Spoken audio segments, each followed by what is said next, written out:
नमस्कार मेरे सभी शिव भक्तों को, शिव प्रेमियों को मेरे चैनल में मेरी ओर से सादर प्रणाम। आइए, कल हमने 38 अध्याय तक पढ़ा था। आज हम 39 पढ़ेंगे। आज हम एक ही अध्ययन पढ़ेंगे, ठीक है? ज़्यादा नहीं टाइम देंगे आप लोग। गजाननं भूतगणादिसेवितं कर्पूरजम्बोफलचारुभक्षणं उमासुतं शोकविनाशकारकं नमामि विघ्नेश्वरपादपङ्कजं नीलाम्बुजचामलकोमलाङ्गं सीतासमारोपितवामभागं पाणो महासायकचारुचापं नमामि रामं रघुवंशनाथम् कर्पूरगौरं करुणावतारं संसारसारं भुजगेन्द्रहारं सदा वसन्तं हृदयारविन्दे भवं भवानी सहितं नमामि। गुरुर्ब्रह्मा गुरुर्विष्णु गुरुर्देवो महेश्वर गुरु साक्षात् परब्रह्म तस्मै श्री गुरुवे नमः। तस्मै श्री गुरुवे नमः। त्वमेव माता च पिता त्वमेव बन्धुश्च सखा त्वमेव विद्या द्रविणं त्वमेव सर्वं मम देव। आनंदी आनंद कर सब संकट दूर, जो सेवक शरण पड़े सदा रहे भरपूर। तुम दाता हम मांगता, दिया तुम्हारी खाए, तुम ऐसे दाता जग माता, छोड़ और किस दर जाए।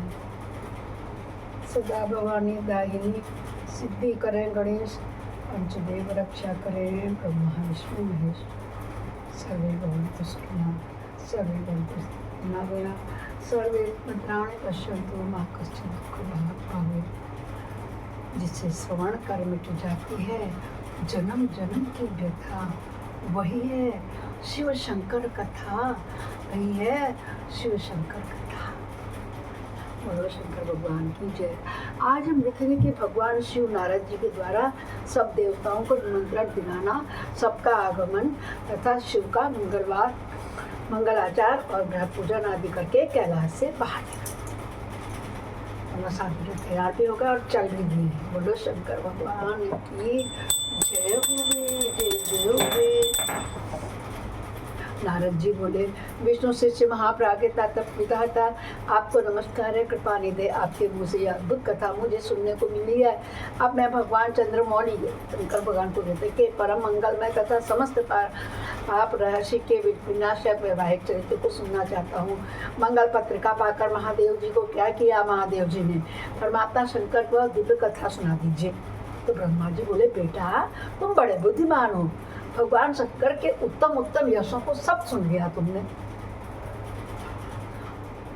अब मंगल पत्रिका पाकर भगवान शंकर ने जी क्या किया हुआ बता दो। भगवान शिव उस मंगल पत्रिका को प्रसन्नता पूर्वक हाथ में लेकर हृदय में बड़े हर्ष का अनुभव करते हुए हंसने लगे। फिर उन भगवान ने उसे लाने वालों का सम्मान किया। तत्पश्चात उसे बाँच कर यानी उसको पढ़ करके उसको बाँच करके विधि पूर्वक स्वीकार किया। इसके बाद हिमाचल के यहाँ से आए हुए लोगों को बड़े आदर सम्मान के साथ विदा किया। तदंतर उन मुनियों ने कहा, आप लोगों ने मेरे शुभ कार्य को भली भांति संपादन किया है। अब मैंने विवाह स्वीकार कर लिया है, अतः आप लोगों को मेरे विवाह में आना चाहिए। भगवान शंकर का यह वचन सुनकर वे ऋषि बड़े प्रसन्न हो गए और उन्हें प्रणाम किया और उन्हें परिक्रमा करके अपने परम सौभाग्य की सराहना करते हुए अपने धाम को चले गए। तदंतर महालीला करने वाले देवेश्वर भगवान शंभु ने लोकाचार का सहारा लेकर तत्काल ही तुम्हारा स्मरण किया। तुम अपने सौभाग्य की प्रशंसा करते हुए बड़ी प्रसन्नता के साथ वहाँ आए और मस्तक झुकाकर प्रणाम कर हाथ जोड़ करके विनीत भाव से खड़े हो गए। कौन कह रहा है? किससे कह रहा है? ब्रह्मा जी कह रहे हैं और नारद जी को बता रहे हैं, ठीक है। तब भगवान शिवा ने क्या कहा, नारद तुम्हारे उपदेश से देवी पार्वती ने बड़ी भारी तपस्या की, और उससे संतुष्ट होकर मैंने उन्हें यह वर दे दिया कि मैं पति रूप से तुम्हारा पानी ग्रहण करूंगा। पार्वती की भक्ति देखकर मैं उनके वश में हो गया हूँ, इसलिए उनके साथ और शोधन कर दिया है। अब मुझे विवाह करना ही पड़ेगा। सप्तर्षियों ने जाकर के वहाँ साधन को और कर दिया शोधन। अतः आज से 7वें दिन मेरा विवाह होगा। उस अवसर पर लौकिक रीति का आश्रय ले मैं महान उत्सव करूंगा। मुने, तुम विष्णु आदि सब देवी देवताओं को, मुनियों और सिद्धों को तथा अन्य लोगों को भी मेरी ओर से निमंत्रित कर देना। सब लोग मेरे शासन की गुरुता को समझकर प्रसन्नता और उत्साह के साथ सब प्रकार से सज धज कर स्त्री पुरुषों को साथ लिए यहाँ आए। ब्रह्मा जी कहते हैं, हे मुने, भगवान शंकर की इस आज्ञा को सिरधारी करके तुमने शीघ्र ही सर्वत्र जाकर उन सबको निमंत्रण दे दिया। तत्पश्चात शंभु के पास आकर उनकी आज्ञा के अनुसार तुम वहीं ठहर गए। भगवान से भी उन सब देवताओं के आगमन को उत्कंठा पूर्वक प्रतीक्षा करते हुए अपने गणों के साथ वहीं रहे। उनके सभी गण संपूर्ण दिशाओं में नाचते हुए बड़ा भारी उत्सव मना रहे हैं। इसी बीच भगवान विष्णु सुंदर वेश धारण किए हुए अपनी पत्नी दल बल के साथ शीघ्र ही कैलाश आए। बोलो शंकर भगवान की जय होवे। भक्ति भाव से भगवान शिव को प्रणाम करके उनकी आज्ञा पाकर प्रसन्नता पूर्वक उत्तम स्थान में ठहर गए। इसी प्रकार मैं अपने गणों के साथ स्वतंत्रता पूर्वक शीघ्र ही कैलाश गया और भगवान शंभु को प्रणाम करके अपने सेवकों सहित सानंद वहाँ ठहरा। तदंतर इंद्र आदि लोकपाल और उनकी स्त्रियां आवश्यक सामान के साथ खूब सज धज कर वहाँ आई। वे सबके सब उत्सव मना रहे थे। तत्पश्चात मुनि, नाग, सिद्ध, उपदेवता तथा अन्य लोग भी निमंत्रित थे उत्सव आ गए, वहाँ आए। उस समय महेश्वर ने वहाँ आए सब देवताओं आदि का पृथक पृथक सहर्ष स्वागत किया। किसने? शंकर जी ने। जैसा आपके यहाँ शादी होती है ना, आते हैं सब लोग से करते हैं, ऐसे वहाँ भी हो रहा है। वैसे तो सीखा हमारे धार्मिक ग्रंथों से तो प्रथाएं चली आ रही हैं। ये विष्णु आदि जो देवता भगवान शंभु के वैवाहिक यात्रा संपन्न कराने के लिए इसमें वहाँ आए थे, तो सब यथास्थान ठहर गए। भगवान शिव की आज्ञा पाकर सब लोग उनके प्रत्येक कार्य को अपना ही कार्य समझकर नियंत्रित रूप से करने लगे और इससे शिव की सेवा मानने लगे। इस समय सातों मातृकाएं वहाँ बड़ी प्रसन्नता के साथ शिव को यथायोग्य आभूषण पहनाने लगी। मुनि श्रेष्ठ परमेश्वर भगवान शिव का जो स्वाभाविक वेश था वही उनकी इच्छा से उनके लिए आभूषण की सामग्री बन गया। उस समय चंद्रमा स्वयं उनके मुकुट के स्थान पर जा विराजे। उनका जो सुंदर ललाटवर्ती तीसरा नेत्र था वही शुभ तिलक बन गया। हे मुनो, कानों के आभूषण के रूप में जो 2 सर्प बताए गए हैं ना, वे नाना प्रकार के रत्नों से युक्त 2 कुंडल बन गए। अन्य अन्य अंगों में भी स्थित सर्प उन अंगों के अति रमणीय नाना रत्नमय आभूषण बन गए। उनके शरीर में जो भस्म लगा हुआ था वही चंदन आदि का अंगराग बन गया और उनके जो गलचर्म आदि परिधान थे वे सुंदर दिव्य दुकूल बन गए। इस प्रकार उनका रूप इतना सुंदर हो गया, इतना सुंदर हो गया कि उसका वर्णन करना कठिन है। बोलो शंकर भगवान की जय हो। वे साक्षात ईश्वर तो थे ही, उन्होंने पूरा ऐश्वर्य प्राप्त कर लिया।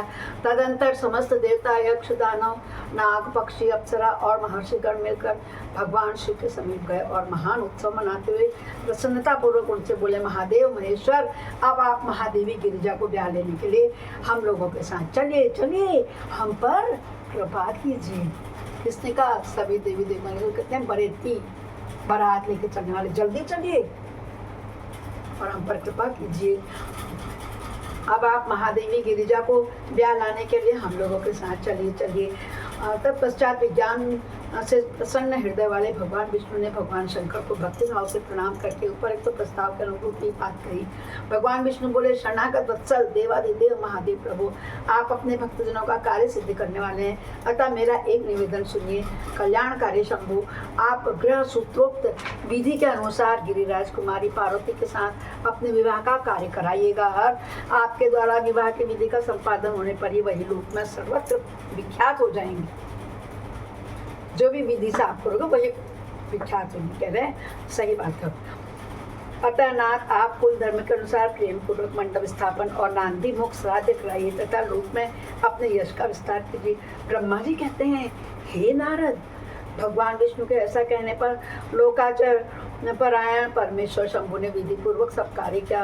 उन्होंने सारा आयुर्दायक कार्य कराने के लिए मुझको ही अधिकार दे दिया।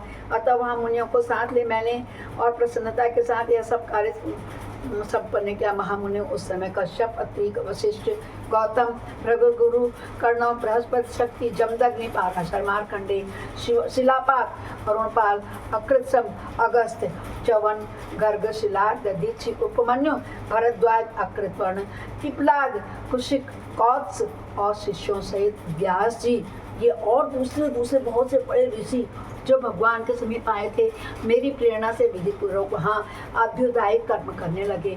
वे सब के सब वेदों के पारंगत विद्वान थे। अतः वेदोक्त विधि से वैवाहिक मंगलाचार करके ऋग्वेद, यजुर्वेद और सामवेद के विविध उत्तम सूक्तों द्वारा महेश्वर की रक्षा करने लगे। उन सब ऋषियों ने बड़ी प्रसन्नता के साथ बहुत से मंगल कार्य कराए। मेरी और शंभु की प्रेरणा से उन्होंने विघ्नों की शांति के लिए प्रीतिपूर्वक ग्रहों का और समस्त मंडलवर्ती देवताओं का पूजन किया। वह सब लौकिक प्रीतिक कर्म यथोचित रीति से करके भगवान शिव बहुत संतुष्ट हुए और उन्होंने प्रसन्नतापूर्वक ब्राह्मणों को प्रणाम किया। तदंतर वे सर्वेश्वर महादेव देवताओं और ब्राह्मणों को आगे करके उस गुरु श्रेष्ठ कैलाश से हर्ष पूर्वक निकले। कैलाश से बाहर जाकर देवताओं और ब्राह्मणों के साथ भगवान शंभु, जो नाना प्रकार की लीलाएं करने वाले हैं, सानंद खड़े हो गए। उस समय वहां महेश्वर के संतोष के लिए देवता आदि ने मिलकर बहुत बड़ा उत्सव मनाया। बाजे बजे और गाने हुए और नृत्य हुआ। बोलो शंकर भगवान की जय होवे। जय जय भोलेनाथ, जय जय शंकरनाथ, शिव शंकर भगवान की जय होवे। 39 यानी 39वां अध्याय पूरा हुआ। शंकर भगवान जा रहे हैं बारात लेकर के और बारात सजी हुई है। सब लोग बोलेंगे नमः शिवाय ओम नमः शिवाय ओम नमः शिवाय ओम नमः शिवाय, क्योंकि जिसे श्रवण कर मिट जाती है जन्म जन्म की व्यथा, वही है शिव शंकर कथा। यही है भोले बाबा की कथा। ओम हर हर हर महादेव, हर हर महादेव, हर हर महादेव। पाप है, कष्ट है, संकष्ट है, कर सभी समस्याओं का हल ऐसे शंकर भगवान को बारंबार प्रणाम है, बारंबार प्रणाम है। ओम नमः शिवाय, नमः शिवाय। शंकर भगवान सबका भला करें। कल फिर मिलते हैं 40वें अध्याय के साथ। तब तक के लिए सभी को हर हर महादेव।